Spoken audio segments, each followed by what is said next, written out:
guys are sitting at home as well, then the regular people not on the street, there's not, the money for crime is also going down. You got to consider them as a business.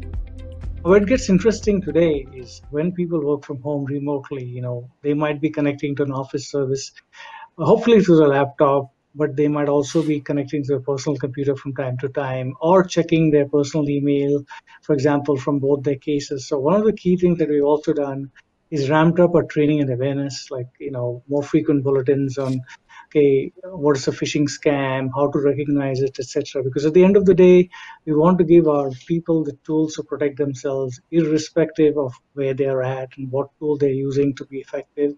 So I think knowing that people are the cause of 95% of the security incidents, either inadvertently or some other reason, I think training and awareness is huge. So that's what we've been doing so far. Most of all, it's really internal. DLP events are triggering people trying to print from home, people trying to send, information that may contain customer information PII to their personal email, so then they can print. Because we are a bank, we have some restrictions around printing outside the network and having that capability. So that's one thing we had to do on the fly, is to come up with an exception request process for that. We had a bigger exception process, but expedited exception request process for really cases where that is needed. This whole concept of the insider risk is one that we really want to be on during this time. As we know, all of our colleagues have now switched to working at home.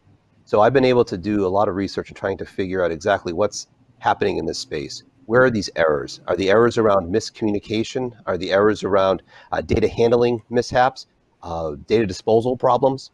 So for us, our focus is around education, for one, making sure that our teams know exactly what's going on. And then number two, making sure that we are testing and retesting to make sure that all of the connections that are supposed to be set up inside of our organization are being done so correctly. Phishing and impersonation attacks are on the rise as well, just more.